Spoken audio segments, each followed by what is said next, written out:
Alright, here is a quick boot up of my Teyes CC3 for my MQ Triton. Here you can see boot up time is about 15 seconds from a cold start. From hot start, if you've driven the car recently, it's only a couple of seconds. Boots up to the main home screen there. Going into the app launcher, this is the app launcher for the system. It's pretty similar to any other Android app launcher that you would know.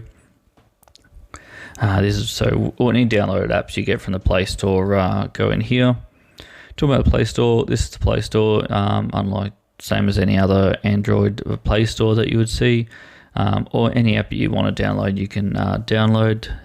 You can download games, music players, podcast players, video players, anything that you want.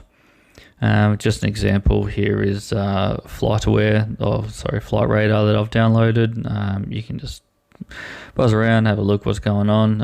It's pretty responsive. The touchscreens are really good, apart from me trying to push this X. I'm not sure why that took so long.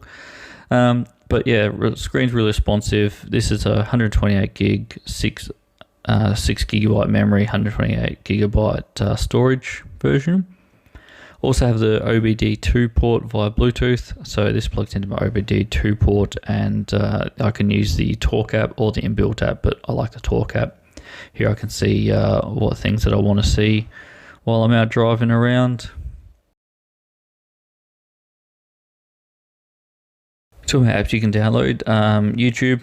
You can download YouTube, just works same as YouTube will work on your phone or PC. You can look at the videos, you can make a full screen. This is limited to 1080p, which isn't too bad. It's only a small screen anyway. Closed captioning there works fine on it. This is obviously via Wi-Fi at the moment, but you can put a SIM card in it to use it via SIM card. And for like if you want to use like your data SIM from a tablet, or you can use Wi-Fi from your phone hotspot or from your house. YouTube Music is my preferred music player. I have YouTube Premium anyway, so that's why I use YouTube Music. And again, you can watch the YouTube Music video, or you can listen to just a song. You can download playlists to the actual CC3 itself, or you can just stream it online. I've downloaded multiple playlists just in case I go somewhere and I want the music there. You can also choose in the settings to download the videos if you want to, but at the moment I'm just streaming this straight through the system itself. Tire pressure monitoring system. Unfortunately, the tire shop broke my right front, so that's not working. But that was the tire pressure monitoring system. Going into the 360 camera now. This is the you got front, rear, left, and right 360 camera. Unfortunately, they sent me the wrong cameras for the front and rear, so I'm waiting on replacements for those. So currently they aren't working, but this is the two in the side mirrors here.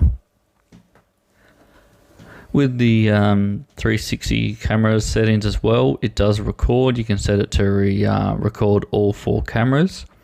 This is just viewing the left and right camera while I was sitting in my car in my garage playing with it. I'll show you some footage from actual driving. The recorded footage does come up as like a circle 360 video.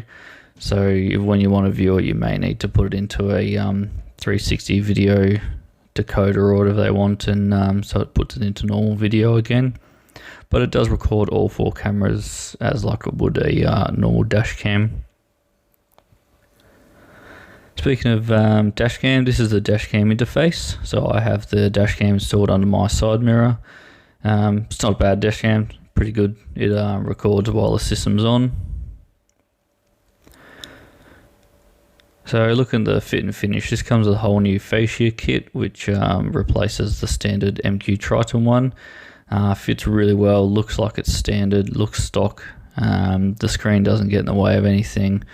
I think this looks really good. It's really responsive, and I actually really enjoy it, so I would recommend getting one.